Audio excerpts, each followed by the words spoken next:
Youth Congress പ്രവർത്തകരെ ആക്രമിച്ച DYFI നേതാക്കൾക്കെതിരെയും മുഖ്യമന്ത്രിയുടെ സുരക്ഷാ ഉദ്യോഗസ്ഥർക്കെതിരെയും നടപടി വേണമെന്ന് പ്രതിപക്ഷ നേതാവ് വി.ഡി. സതീശൻ.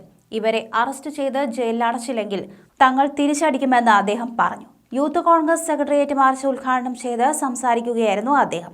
അതേസമയം നവകേരള സദസ്സിനെതിരെ പ്രതിഷേധിച്ച യൂത്ത് കോൺഗ്രസ് KSU പ്രവർത്തകരെ മർദ്ദിച്ചവർക്കെതിരെ നടപടിയെടുത്തില്ലെങ്കിൽ തിരിച്ചടിക്കുമെന്ന് പറഞ്ഞ വി.ഡി. സതീശൻ എണ്ണി അടിക്കുമെന്നാണ് പറഞ്ഞിരിക്കുന്നത്. മർദ്ദനം തുടങ്ങിയ കല്യാശ്ശേരിയിൽ നിന്നു തന്നെ തിരിച്ചടി തുടങ്ങുമെന്നും യൂത്ത് കോൺഗ്രസ് സെക്രട്ടേറിയറ്റിലേക്ക് നടത്തിയ പ്രതിഷേധ മാർച്ച് ഉദ്ഘാടനം ചെയ്തുകൊണ്ട് അദ്ദേഹം അറിയിച്ചപ്പോൾ പ്രവർത്തകർ കൂട്ട കയ്യടിയാണ് നൽകിയത്. വഴിയരികിൽ നിന്ന് കരിങ്കൊടി കാണിക്കുന്നവരെ തല്ലാൻ പോലീസിന് എന്താണ് അധികാരം? പ്രതിഷേധത്തിനിറങ്ങിയവരോട് കടലാസ് പോലും ചുരുട്ടിയെറിയരുതെന്നാണ് തങ്ങൾ നിർദ്ദേശിച്ചത്. എന്നാൽ അത് മാറ്റി പറയുകയാണ്.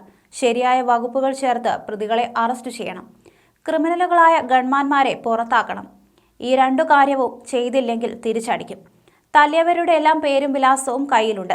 പ്രവർത്തകരെ സംരക്ഷിക്കാൻ പറ്റിയില്ലെങ്കിൽ സ്ഥാനം വലിച്ചെറിഞ്ഞ് സന്യാസത്തിന് പോകും. ഇവരുടെ ചോരയിൽ ചവിട്ടി അധികാര സ്ഥാനത്തിരിക്കേണ്ടെന്ന് പ്രതിപക്ഷ നേതാവ് പറഞ്ഞു.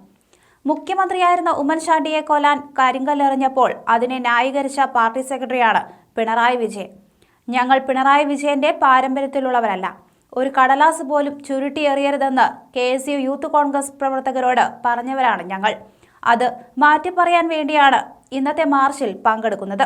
പോലീസിനോടാണ്, DGPയോടാണ്, കേരളത്തിന്റെ ആഭ്യന്തര വകുപ്പിന്റെ ചുമതലയുള്ള മുഖ്യമന്ത്രിയോടാണ്. കല്യാശ്ശേരി മുതൽ കൊല്ലം വരെ ഞങ്ങളെ ഉപദ്രവിച്ച കേസുകളിൽ ശരിയായ വകുപ്പുകൾ ചേർത്ത് ക്രിമിനലുകളെ അറസ്റ്റ് ചെയ്ത് ജയിലിലടയ്ക്കണം. നിങ്ങളുടെ ഗൺമാന്മാരും TSOമാരും ക്രിമിനലാണ്. അവരെ ആ സ്ഥാനത്തു നിന്ന് പുറത്താക്കണം. ഇത് രണ്ടും ചെയ്തില്ലെങ്കിലും തിരിച്ചടിക്കും. ഒരു സംശയവും വേണ്ട. എണ്ണി അടിക്കും. കല്യാശ്ശേരി മുതൽ കൊല്ലം വരെ യൂത്ത് കോൺഗ്രസുകാരെ തെരുവിലിട്ട് പേപ്പട്ടിയെപ്പോലെ തല്ലിയവരുടെ പേരുകൾ മുഴുവൻ ഞങ്ങളുടെ കയ്യിലുണ്ട്. വഴിയിലിട്ട് വയർലെസ് സെറ്റ് വെച്ച് തല്ലിയവരെ, മാരകായുധങ്ങൾ വെച്ച് ആക്രമിച്ചവരെ, പോലീസിന്റെ കസ്റ്റഡിയിലുണ്ടായിരുന്നവരെ, ആലപ്പുഴയിൽ വെച്ച് ക്രൂരമായി മർദ്ദിച്ചവരെ, പ്രിയപ്പെട്ട അജിമോനെ പുറകിൽ നിന്ന് ചവിട്ടിയവരെ, എല്ലാവരുടെയും പേരും മേൽവിലാസവും ഞങ്ങളുടെ കയ്യിലുണ്ട്. ഇത് ചെയ്തില്ലെങ്കിൽ കല്യാശ്ശേരിയിൽ നിന്ന് തന്നെ തുടങ്ങും.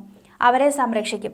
ഈ കുഞ്ഞുങ്ങളെ സംരക്ഷിക്കാൻ പറ്റിയില്ലെങ്കിൽ, യൂത്ത് കോൺഗ്രസിന്റെയും KSUവിന്റെയും കുട്ടികളെ സംരക്ഷിക്കാൻ പറ്റിയില്ലെങ്കിൽ ഉള്ള സ്ഥാനം വലിച്ചെറിഞ്ഞ് സന്യാസത്തിന് പോകും.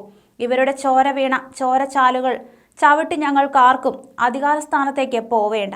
അധികാരസ്ഥാനത്തേക്കാൾ ഞങ്ങൾക്ക് പ്രിയപ്പെട്ടവരാണ് ഇവർ. അവരുടെ ദേഹം നൊന്തിട്ടുണ്ടെങ്കിൽ, നിലവിളിച്ചിട്ടുണ്ടെങ്കിൽ, പരിക്കേറ്റിട്ടുണ്ടെങ്കിൽ, അവരുടെ ചോര ഈ മണ്ണിൽ വീണിട്ടുണ്ടെങ്കിൽ, നിയമപരമായ നടപടി നിങ്ങൾ സ്വീകരിച്ചില്ലെങ്കിൽ ഉറപ്പായും തിരിച്ചടിക്കും. അതിൻ്റെ കൂടെ ഞങ്ങൾ ഉണ്ടാകും. പുറത്തുനിന്ന് പറയാനല്ല, കൂടെ ഉണ്ടാകും, സതീശൻ പറഞ്ഞു.